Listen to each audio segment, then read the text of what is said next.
Gå Jesus, vi prøver og lov deg for vi kan samles enda en affære til noen navn i Jesus. Vi takker og lov deg for Jesus at du er midt i midten av Jesus. Takk at vi kunne ha trygg Jesus til tog Jesus at du alltid møter oss og retter tog Jesus. Halleluja. Vi prøver deg for at du alltid er tjåk og du aldri forstår oss Jesus.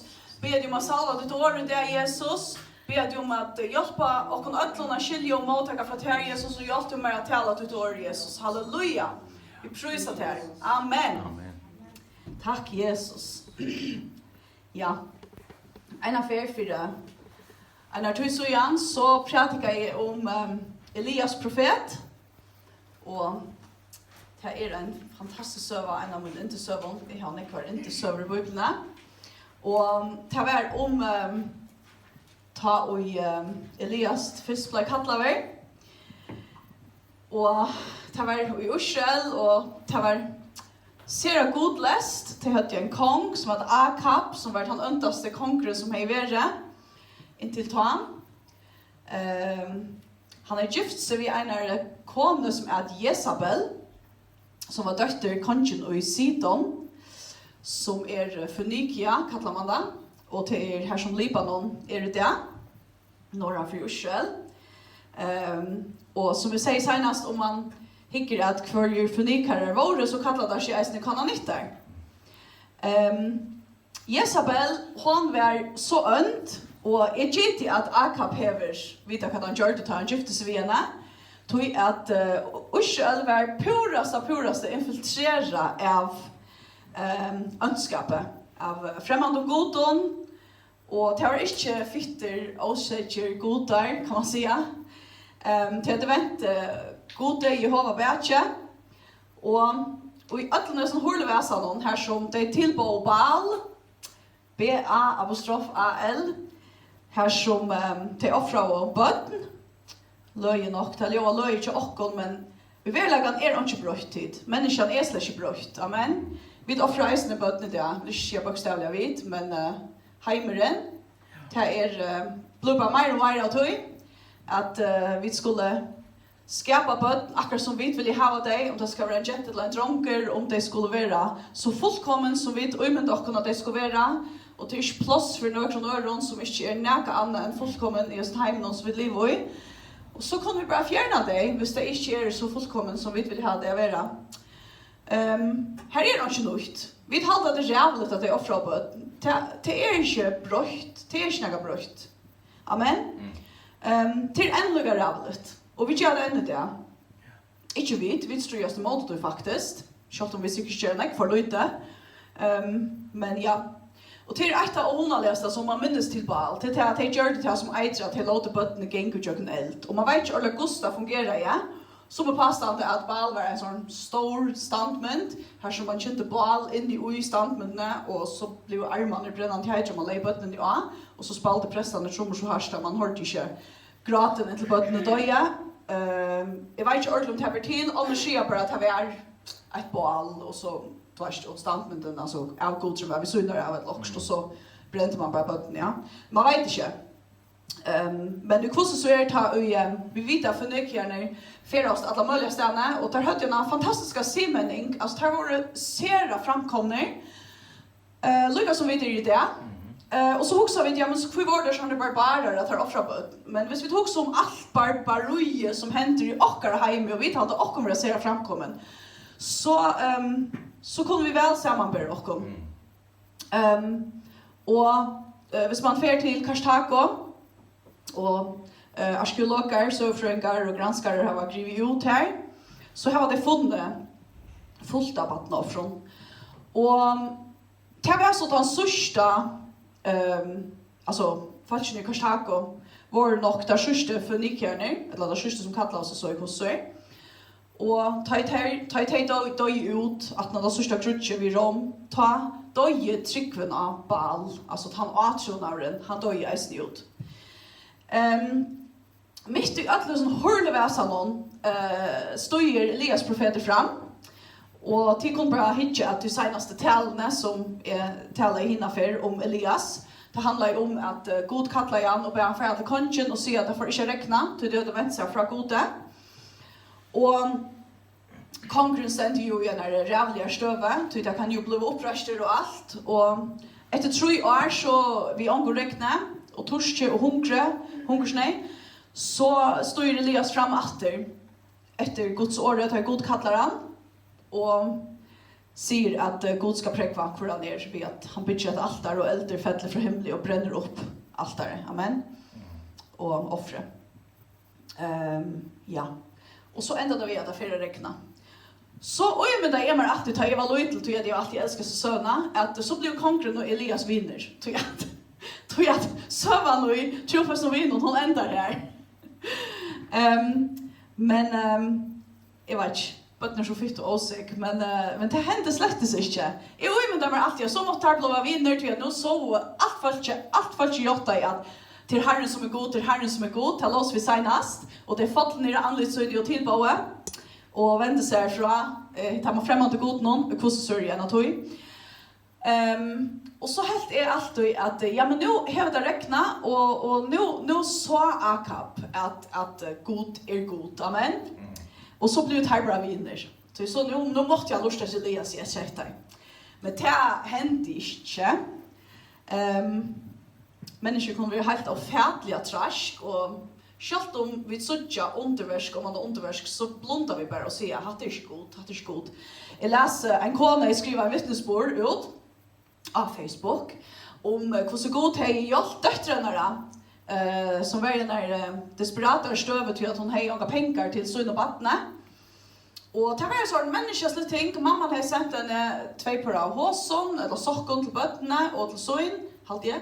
Og hun har lagt 200 kroner førske seler i annan pære, og 100 kroner i hitt pære. Og Jettan, hendan døtteren, har bare lagt en nytt skap, hun er ikke hukt ui.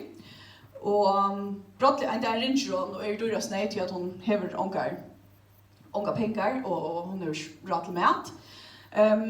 Og brottelig kommer mamma til tankar om at hun leier penger i hessar hosene. Og byrarna hitja om hun har brukt der, eller hun er slettes ikke minst til at hun har lagt disse pengene og for den akkurat ta. Og døtten hikker så å finne pengene, og når akkurat i banken, hun ringer, tutsmåser 4, banken stånskland 4, det får ikke seler, hun er akkurat i banken at veksla der om til danska penger og kan kjøpe med til sønn og badene, særlig badene og sånt, ja. Fantastiske vittnesbord, fantastisk, og fantastiske hjertet skriver etter ut. Tog at självande de som ikke tryggva, de sier beina veien, hadde bare tilvilt, sjån til at det tilvilt. Altså, 2 sendte henne penger, og hun ringte til tøyen, og 80 unge penger, og så kom det til tankar om at du har sendt henne penger. Men tid, vi tryggva slett ikke på tilvilt. Amen? Amen. Altså, hvis folk halda, at vi kristen tryggva, at God bare gandar penger til vi manglar penger, at God gandar ting til vi manglar ting, og bare sender det. Alltså, det kan hända, ja, men det händer reellt självt. Allra oftast viskar han, du gör något, amen. Det tror vi da bruk för någon, amen. Jag tar som repta eisne, jag talar en ära pratika om kvinnan i sonen, som framhållt faktiskt av hesa pratikerna som jag har vid det. Ta Elisa, kommer in i myndena, Elisa profeter, utblant allt det tar bort, ett annat nästan lycka. Här som, jag tar som repta, och hur ofta Sarepta, det är följande av Sarepta av Hoxa, nu får vi inte klara oss i år. Vi har simpelthen inte råd. Eller vi tar förlöjda med i det, eller okurs, och så kommer god bra. Och ordna det. Amen. Kvarja fyrs. Det är allt som händer. Kjalt det djupaste kreppet. Så det Hoxa heter gånger inte. Nu må vi läsa det när. Så bums, så är god det. Och folk säger bara fuck. Det är människor som gör det. Det trykker vi slett ikke. Vi trykker ikke på tilvild, amen. Det er God som gjør det og jakner mennesker. Hvorfor har mennesker knappt enn trångt etter at eller at de føler at de vil ha kattlet til å hjelpe noen av oss, eller at gjøre også avvist. Det er sjølvande hele andre som råper inn i ujokken, amen. Jeg har en vittnesbord at som folk bare for å si at hatt er bra menneskeslitt, hatt er ikke god. Og om skyldig sier jeg fløyt jo akkurat jeg halta. Självande trycker vi kristna att det är god. Amen. Pappa han blir köra med till Sarepta om sommar, ja. Av sommarlevnar. Och en av förnar så får han för imiska handlar ringer runt vart och sommarhandlar är så gavmilder. Det var så nöjt, fantastiskt. Har en signat dig. Så kommer han till en handel som allt och göver och Mary säger till Olle, vi tar bara sprännfullt av skruven till nu det. Packen av skruvorna. Och pappa säger bara, ja men till fort, jag kan bara köra det kan gå i mast. Så han fyller vi först rum i bilen av skruven och packen av pastaskruven. Och så kör han väster till så rätta. Och tar han kommer här, tar akkurat dörra tog. Och alla så coola fashion som stannar i körston på en enaste att det är allt sommar är bara fantastiskt. Det kommer ut och pappa säger jag har bara skruvor ut det. Till det blir jag kanske inte blanta. Och det är bara halleluja när jag hade inte säga halleluja men det var det kanske så vitt men jag vet inte fejla mig det alltså. Nej, men det är bara nej skida bara känna så. Det är bara fantastiskt Olle. Vi var akkurat steg och bygge tog jag vet skulle göra miljonbuff och vi hade inte nog att skriva åt allt och så kom och så ser jag först bara ja men hade tillvilt. Nej, jag är inte tillvilt. Vi tycker inte på tillvilt. Amen. Halleluja. Yes. Så Akab, Elias, du inte vinner. Akab är gitt att han helt bara att det var tillvilt. Han tror efter öllna döma att hans är god som är Baal och Jezabel är god. Vär stärskare än god Jehova. Självt om han akkurat har upplevt det största undre, alltså simpelthen och ta nudjare tog. Amen. Ja. Det är alltid släckte. Det som händer att det är färgat öjsräkna och hungersnöjen är av, dörst, att få vatten efter, allt för att gänga efter, tja akabe, nu är det uppröster, inte som man ska börja ner, eller vi bench vi har drippen kanske. Så händer det, och i 4 Kongabok, kapitel 19, vi får bara läsa, 4 Kongabok, kapitel 19. Akab, nu han kom hem till drottningarna. Jag säger senast att navnet Jezabel blir prototypen av önskapen. Man kan säga kvinnliga önskapen faktiskt. Och i jöknen biblarna. Hon är nämnt ofta i jöknen alla resten av biblarna. Navnet Jezabel som blir inte kanske Jezabel personliga men umynden av önskapen. Här ständer Akab säger nu Jezabel från Ötlon och Elias säger just. Och hur han är dripig alla profeterna vid svörre. Jag säger senast att han gör eller marskapers att han för ut och dräper alla Baals profeterna. Det var hur snäck 400 ultrus Baals profeter. 450. Och jag säger låt oss huxa om det således att har vi vända vi så är det ser att tuttingar mycket att vi får ut och dräpa alla avgodarna eller in faktiskt inte ut in och dräpa alla avgodarna jag kan görston amen att vi inte låta tar liva så länge som tar liva så kommer där åter amen och det är det som händer men Jezabel hon blev sjön svåg till detta var ju hennara profeter och präster det ständer tar åter vi hennara vi bor hennara så nu kommer han hem och slätar för konsunet och ser att Elias har drivit alla hennes profeter. Ord 2. Ta sen till Jezabel Elias på och lät säga godaner läter mig gängast ettla bäj nu och här efter och mi inte om hesa tojorna i morgen ger vi lojtut som just är vi lojtarra. Här har vi hennes fantastiska godsmannen Elias profet. En av största profeter som räknar till att leva. Och vi tog om allt som är hänt. Allt, att det är undrande som han akkurat har varit vittne till. Och jag tror 3 år kan man säga. Ha? Men särliga hände att det är en 4 heter som jag läser nu. Ha? Och brottliga, alltså till överska släckte henne. Hon totalt lyckas glad om det nu räknar eller om dvarst hungersnöjen är bast eller näka. Hon är inte tog att han har drivit henne profeter. Och hon hörde han. Hon säger att du skalt vara dripen i morgen. Ord 3. Ta fatt rassla av han gjorde sig till och helt av sted för att bjarga løyvnen. Och det første fer i 3 år jeg vet oppleve at Elias på benchen. Og vi skiljer det slett ikke.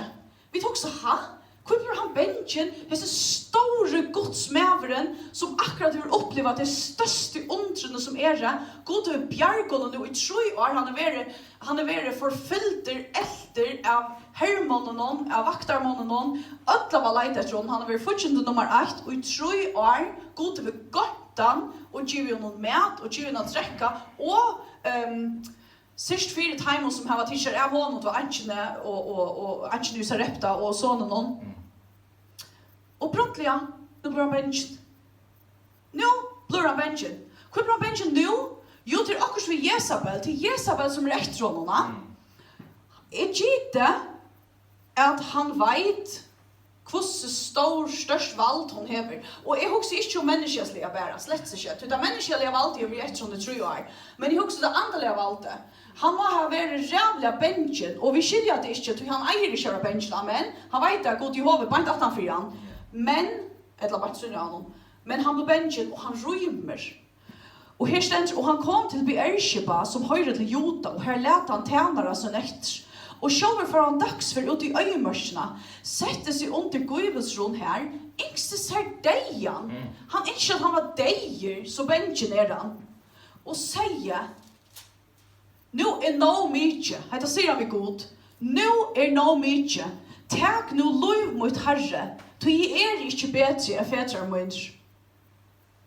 Jeg vet ikke om til å oppleve ångtunere, vi da var korst og brottlige, så orsker vi ikke mer. Amen. Og vi da var oppleve under, men brottlige glemmer vi bare alt. Amen. Öll skilja hva det mener dere vet, at ødla var verger, ångtunere i løvnån. Eller vi der bare nå, nå orsker vi det ikke mer. Og vi eier at hoksa rasjonelt, og vi eier at kunne hoksa sjølvan de eier vi det orsker mer. Han som vi mer enn nek sterskere enn han som vi heimen noen, amen. Men vi klarer det ikke. Knapt vi orsker vi det ikke mer. Ørne 5, så leist han at sova under gøyvelsrunden. Men angel nevn vi han og sier vi han, reise og et.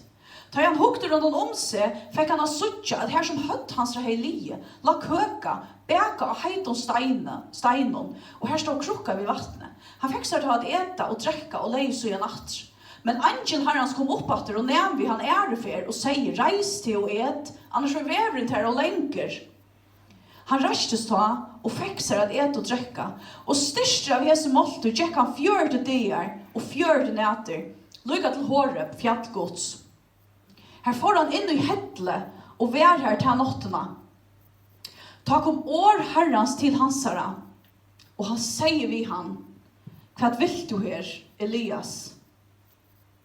Og King James, ja, det stender akkurat det samme en skånd, men her har vi skrivet at det her word, dabar, så stender 4 Kristus. Året kjolt viser seg 4 honom. Kristus viser seg 4 honom, og sier, hva vil du her, Elias? Og brottelig å ta, begynner han å ta seg. Nå har han vært fra seg selv og kanskje i 4 dager, 4 nætter. Nå begynner han å ta seg, og han sier, han sverer jeg har vært i ugen for herren god herskarene. Tog urselsmenn har vært sottmålet til noe bedre. Alt der tøyne har vært rivet nyer, og profeter tøyne har vært rivet vid svøre. I ensamhandler etter, og nå ligger jeg her mer etter løven. Og jeg har pratet om dette for flyerferner, og nevnt dette flyerferner, at ofte føler vi dere øyelig ensomme som kristne, amen. Han sier, i ensamhandler etter, jeg har gjort alt som du ber meg om, alt. De har vært her bedre, de har brådet under alt der nye. De har gjort alt, de har dripet profetene, i ensamme til etter. Og nå at de har drepet meg. Jeg har også, Elias, de har at de har drepet det i 3 år. Altså, hvor er du brottelig nå funnet det, at de har drepet det? Og så får jeg også, vi som kristen, hva er det vi atla? Og jeg sier det, tar jeg heia seg, hvor er det sånn pratikene? At ta Jesus kallar oss, og vi velger å genga oss og venne om. Vi velger å fylke oss ved Jesus. Vi blir frelst, og så får vi til enda veien som går fram etter og opp etter. Amen. Det kan kjennes øyelig ensligt, da. Onketunner. Øyelig ofte, kanskje. Tror jeg at det er så reelle få som genga alle den veien. Og på en måte kan jeg si, ja, det måtte det ikke mye med. Så det nevnt att bli frälster. Till nekt troplar jag blir via fylgjas vid Jesus. Kvöntiga och välja rätt kvöntiga. Amen. Och vad attlar vi dockon? Alltså, jag säger det senast i predika igen, att jag helt vill vara ateist, godlösinger, än inte bara vilja mottaga allt från Jesus, än inte vilja färra alla vägen vid Jesus, och inte alla vägen här som man har kallat oss till. Du hit är så meningslöst. Alltså, vi har hört det för och jag säger det om att vi hatar religion, men vi älskar Jesus. Vi ska ha ett personligt samfälle med Jesus. Det är inte bara en religion, det är inte bara en åtronare. Det är ett liv, amen. Och det är inte något som vi tar för givet, det är inte något vi tar lattliga. Och det är något som vi vill mena, det är inte något som vi spelar vid. Det är det för som mig, jag vet det. Det är det för negg. Alltså, tar man som sagt kommer inte en gång kan säga självant är det skaft att röjtja, självant är det skaft att dräcka, lika mycket hur så lite du dräcker. Ska du inte vara klar i hötten och allt för Jesus, amen? Ja, vi dräcker bara lika vår inte till Jesus. Alltså, hvis vi ska få in att alltså, oh my goodness, jag vet inte hver jag ska börja. Alltså, för det första böcker skriver jag om det, men jag vet inte med tog mig en gång till något det. Låt mig bara säga att ta Jesus lute, ta var inte rätt vatten, amen, vi vet att det är väl, okej? Och för det nästa, vin och ursel tar ju tog in något helt annat än det som det är. Vi haltar vid Jesus drack frankstedt ett italienskt vin, hallå? För att studera sen du lär några bok, du var till fullt av tillfälle skriva om att det är. Ett som är det, ett som är fullkomliga kälka, det är självant kan man ju sångsamman när man är gifter. Alltså vi attlar kunna giftas, vi attlar vara samman. Och det första du spyrs till, hur du finns en mäka, alltså är vi kommande tryckvande? Alltså är han brännande, ränner han av fram för Jesus? Alltså är Jesus nummer 1 vi kommande salve? Är han mer än katto i synen han säger att han är alve? Han tror på Gud. Hur så ofta vi inte hörsta där? Att han hellre att han tror på Gud. Det är inte nog tid. Det är inte nog. Amen. Jag tar sig vid en man, en fantastisk Guds man, som jag har sett upplands för allt mitt liv. Och bötten som följer släkt vid Jesus. Jag synder, du vet det. Det trycker på Gud. Det är ganska frälsande för tøyne. Alltså, du vet det, en trygging in där lomma. Det följer släkt vid Jesus. Hade det som är sagt går kanske inte predika för någon ägg. Och som har tryckt släkt på det och ta kälka med. Men det är bara så. Vi må bara gå till att det är så. Men vi må predika samverkan. Amen. Vad ska han säga? Han är så kätter att du själv är till. Alltså det är knus och görste som föräldrar att bötten inte fylls av Jesus. Han säger, vad ska han säga? Trygg arvas inte. Vi har ofta hört det vi har god irish i badnabötterna. Han är inte abbabötten eller badnabötten. Men det här slår mig virkelig. Trygg arvas inte. Alltså hos en medbruk kan ha gjort allt som är rätt och allt som han har kunnat. Och i sista ända nöjes bötten jag väljer själv. Amen. Trygg arvas inte. Och andaligt håndlägger. Till ett som är alltid är öliga snättedast. Till att folk ut det. Alltså, det som jag tar sig om, jag halte mig inte för att gamla, men da jeg var ung, da var dette ikke et issue. Det var virkelig ikke noe som var en trobelage, eller noe som man overhøver nødtest at tjekkast om. Alltså, vi vet hvordan ofædelige antallet tonlager er. Amen. Altså, vi halter vid at Lucifer var, altså, han angelen som hei vi tonlager gjøre, han som skulle vise god Jehova, han som skulle syrja för tonlagen, ha? Och så ser man, jag har funnit fram antallet tonlag som virkelig har rørt mig. Jag själv har inte rørt jag inte. Låt mig fortälja dig en vittnesbord. Ta jag var 15 år och året, 14-15. Fram till var kanske 13, 14, inte var 15. Så blev det så öjlig AHA och i värsliga tonlagen. Och hade här och jag blev pura biten av det. Tar folk ser att det rör mina sal så är det verkligen att det passar. Ha? Alltså tar rör som vi har inte av för tonlag just chat time när det kanske också Anna som demonstreras vi.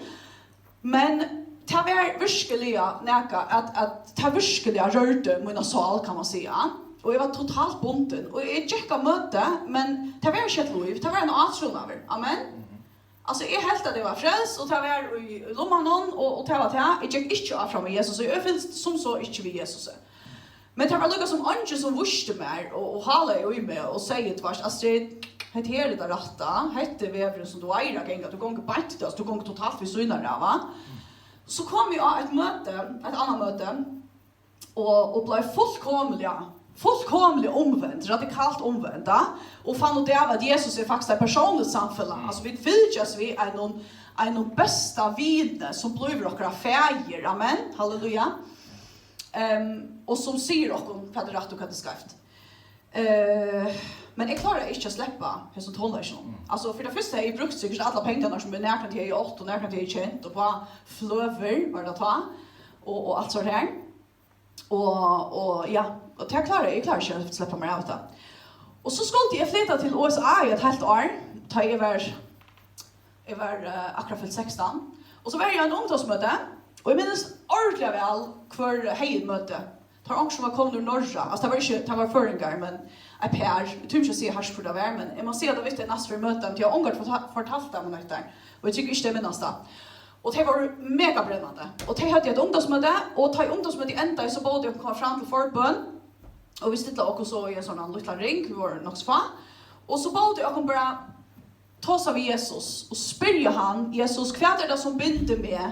Kan för lunch binda med? Vad ska jag släppa för jag gänga vad gör vi till här? Och vi var så ordentligt ärliga. Och jag minns väl, jag har en vimman ute i samkomst som jag fortalt mig av Sindro Arden, att ena för när han är bi akkurat så säger god vi han inte kikkat MTV. Det MTV var så störst ting då, och han gavs vi tog. Och i det hvis du sier til oss, så falt bra, det er gale, vet du ikke. Og hadde vært vanligt då. Jeg mener, vi levde ikke en gang til en vetjing eller noe. Han skal pikke litt vetjing, men ikke en sånn risa vetjing.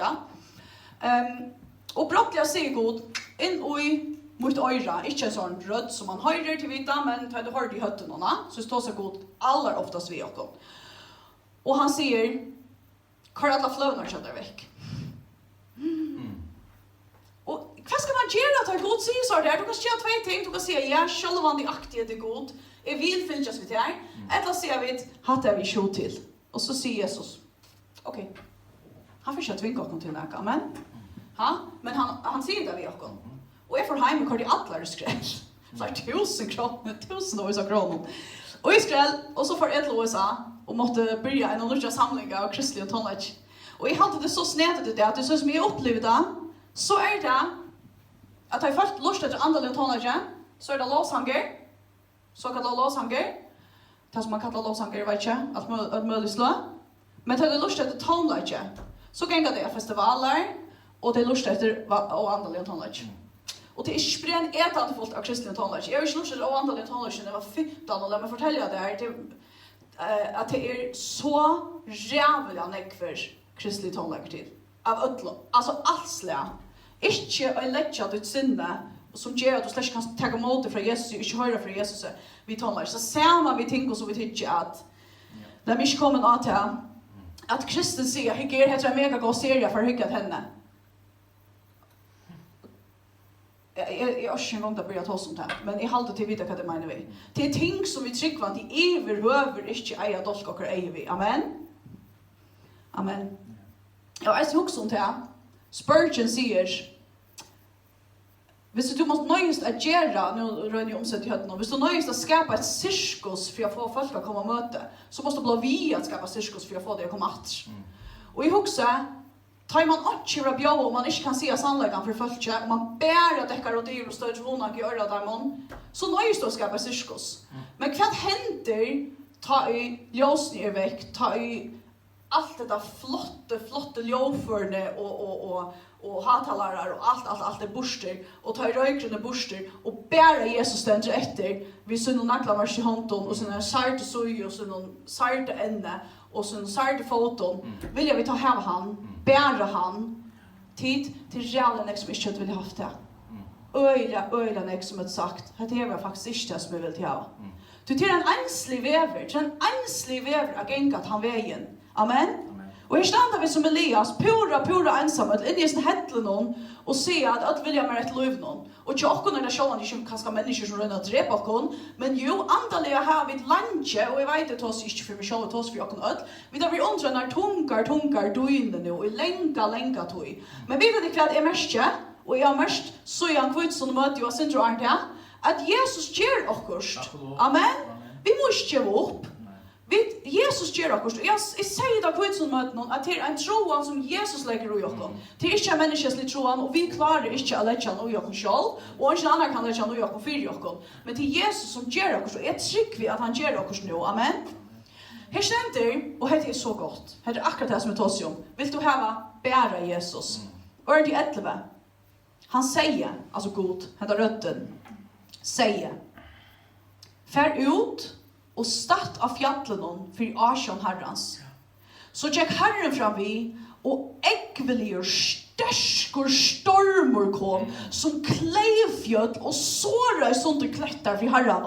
Och i myndighetskon, han ständrar och himmelsens ödnaver klättar våra sårar. Han har mycket i öjmörsen i ångamannalandet. Och han ständrar och så halda vi, god här. God och i ödnes ner larmen och i ödnes och råds någon. Men Herren var inte i stormen någon. Okej? Efter stormen kom gärskjolte. Allt ständer ristes i öjmyndet, men han klarar inte att standa. Måtte lägga sig ner, allt ristes. Herren var inte i gärskjolte någon. Amen. Efter gärskjolten kom elder. Men Herren var inte i elden någon. Halleluja.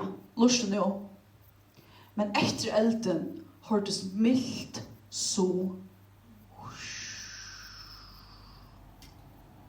Ta Elias hørte til, helt han kappan for anlite, og for ut og stå vid hettles munnen. Og nu talar rødt vi han, og sier, hva vil du her, Elias? Einar fra tre, ta. Først så spyr han, hva vil du her, Elias? Og han sier ødles tingene, som jeg tar seg om Johanne. Og så spyr man, ja, men hva er god? Og så hentar sånne ekvislige ting. Akkurat det som Elias faktisk har opplevd nå i 3 år, men god vær ikke og i ødelen rådsjonen. Amen. Brottelig høres mildt så, og her er god, og han sier, hva vil du her, Elias? Er han fortsatt? Han sværer jeg. Jeg har vært ugen for herren god herskarene, til uskjøs, men han var vendt sattmålet til noe bedre. Alt er tøyne har vært rivet ned, og profeter tøyne har vært dripet ved svøre. Og en fortsatt sier han, jeg er ensamhandler etter, og nå lytter jeg mer etter løyven om. Ta seg Herren vi han, vent vi, så må lei som du komst, og for atter til øyemørsene vid Damaskus. Fær så inn og salva Hasael til kong i Aram. Jehu så Nimsi skal du salva til kong i Israel. Og Elisa ur Abel Mehola som Safat skal du salva til profet etter det. Halleluja. Og så skal være at han slipper undan svør i Hasael skal Jehu drepa, og at han slipper undan svør i Jehu skal Elisa drepa. Nu blir god av salva nudja konger. Og han skal finne en profet som teker ivre etter seg. Her stender, og ørn jo atjan. Men god Herren, skal leta 6.000 være etter i Israel. 6.000 være etter i Israel. Hvers knæ og ikke bøkt seg for bal, og hver munn og ikke kist han. Halleluja. Tid, Elias er ikke ensamadler. Vi er ikke ensamadler. Elias helder bare at han er ensamadler. Men god til 6.000 etter. Amen. Halleluja. Ødler ikke dripet av Jezabel, og ødler ikke bøkt seg. Amen. 6.000 er etter. Det er det samme til åkken. Vi er ikke ensamhet. Amen. Halleluja. Det sier jeg som kvitt som talene. Vi er ikke ensamhet. Halleluja. Det er sprefullt av folket som geng henda veien. Selv om vi følger noe utrolig ensamhet langt unna. Les bare Pøylagrunnsferien som Heine leser opp så vel. Det ligger YouTube akkurat så jeg gleder på sånn, ja. Han er pura ensamhandlere. Og du kommer onker og fylkesvinner at lytte petter så er han atre ensamhandler, så kommer onker atter så er han atre ensamhandler. Ok? La dere bruka til ukka, amen. Vi er ikke ensamhandler. Og god heter stilla soe, som tåser vi okken, og sier hva vi skulle gjøre. Halleluja. Og tid, tar vi det pura ærlig vi god, pura ærlig, så sier han noen eisene. Hvis vi sier gå og god, kvært, ikke to, at jeg skal brøyte min liv, så skal han fortelle oss det. Til han gjør, til vidt at han gjør det fer etter fer etter fer etter fer. Det eneste vi skulle gjøre er å si, ja, Jesus. Ellers sier vi nei. Amen? Yes. Halleluja. Her stender tar jeg nå, for henne, hittir han Elisa, som Safa, som just har pløtte, 12 också på Jinko undan honom. 12, 18 og 12-tallet, det sier jeg senest. Det er der 12, 18 rushels. Amen.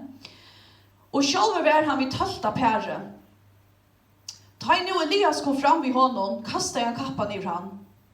Halleluja. God Jehover er sin 12 øyne. Ja. Og det sørste navnet til rettvise domare. Halleluja. Han gikk vid det 12 pære. Og Elias kom fram vid honom og kastet kappan i han. Ta foran fra oksen og leip at han og Elias jo sier, «Løy meg først å hälsa pappa og mamma, så skal jeg komme vidt her.» Og han sverre i, «Færbers atter, du varst jo hva jeg har gjørst vidt til.» Han skiltes ta fra honom og vendte i atter, og han tog og drep oksapære. Hei også årsene jeg koka, kjøte vi og gav følelsen til å dette. Og så han gjør han seg til, og får vi Elias og var tjener hans ra. Halleluja. Og til kunne jeg snu lust etter henne talene som jeg taler om Elisa, om kvinnerne sone, amen. Som eisen i framvalgt av hess. Halleluja, det er så fantastisk. Og til enda ved at Elisa gjør en større under enn Elias sa. Og hadde til, hva sier Jesus vi lærer svennerne? Han sier, kom og følg med her. Og så kunne de velge om de släppte i ødelen og fore, eller om de ikke fore, ja. Og han spyr akkurat det samme enda det. Vil jeg vidt fylke honom alle veien. Halleluja. Takk Jesus. Det er sånn jeg har som jeg kunne sagt. Men jeg halte det stedt nå. Jeg ble ikke spørsmål nå, og så kom vi by i tog og hukse om det. Vil jeg vidt genka alle veien ved Jesus. Amen. Så vi tar vidt spyr Jesus. Jesus, hva vil du nå at jeg skal brøyte munnløyve? Hva vil du brøyte? Vi klarer ikke brøyte det store. Men Jesus kan, og gjør det nok. Halleluja. Og så skal han nok fortelle oss det. Amen. Har vi det opplevd det? Vi har opplevd det. Amen. Og jeg tror at Jesus gjør store ting i Jesus tog. Han rister alt. Det stender at Gud, han skal, jeg vet ikke hvordan det var først, men han kører håndene ned, og han rister. Og til det som vi sier nå, Gud gjør det bare nå. Han rister alt. Alt det trygge, alt det som vi har oppbyggt. Allt det här som vi var gjort till är godar. Bär i samkommun och i åkra lojvån och ödlån. Han rister allt. Och så stannar vi efter vid Jesus. Och vill jag vid häva bära Jesus. Halleluja. Han har en djup spårningar. Och på en måte en simpel spårningar. Men hur har vi gjort det så invecklat? Amen. Halleluja. Låt oss få bära Jesus. Amen. Han är svär till allt. Allt som vi ber och allt som heimen ber. Amen. I Jesu namn. Halleluja.